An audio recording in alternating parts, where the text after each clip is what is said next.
All of this, again, is about taking over cultural institutions and seizing them on behalf of an ideology that tears down traditional institutions and roles.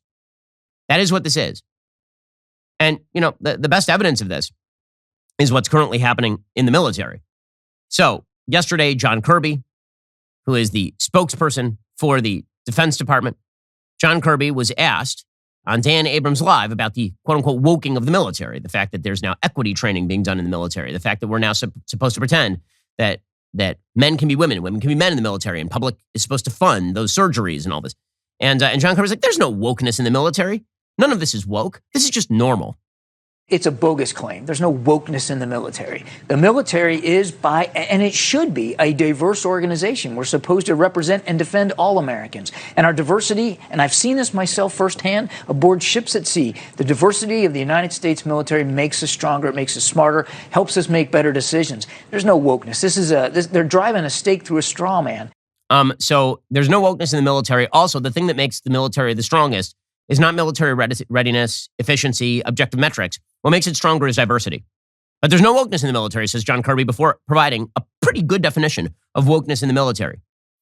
By the way, according to dailywire.com, Biden's military is now telling people in the Air Force to stop using words like mom and dad.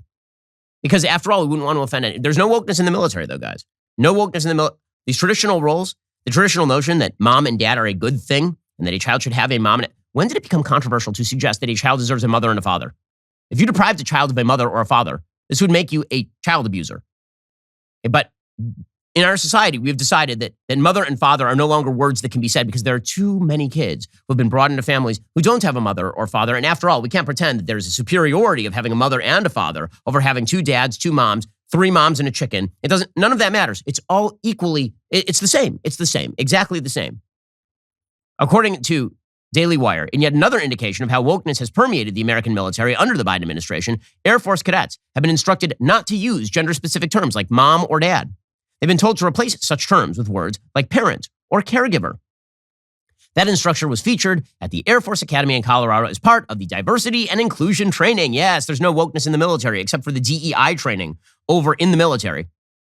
The New York Post reports that cadets were told our leaders have determined diversity and inclusion is a war-fighting imperative. Is it, though? Truly. Is it a war-fighting imperative pretending that moms and dads don't exist and that everybody's a parent or caregiver?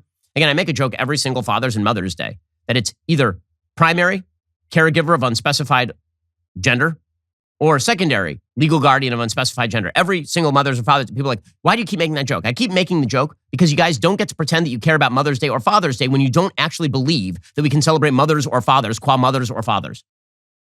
It's amazing. Representative Mike Waltz, Green Beret, told Fox Digital, it's been a tradition in the military to get letters from mom or dad or your boyfriend or girlfriend for as long as there's been a military. Now we're instructing every cadet entering the Air Force not to say mom and dad, not to say boyfriend or girlfriend. Again, the idea that this somehow makes military readiness better is an absurdity. It's an absurdity.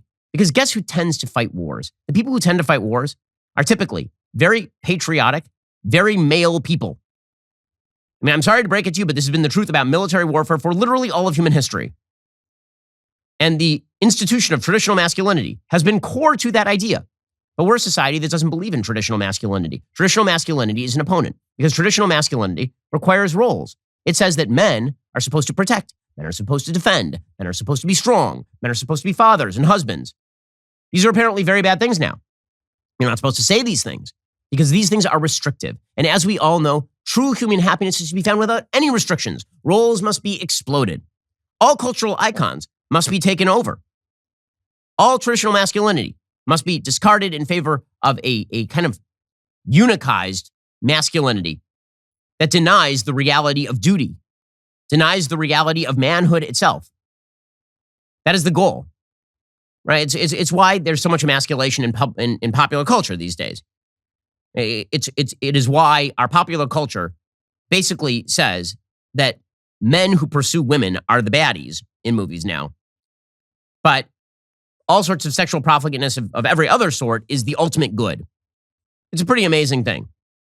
How's this for a title? Ben Shapiro Show subscriber destroys like button with clicks and logic. I'd watch that. Make it happen, gang.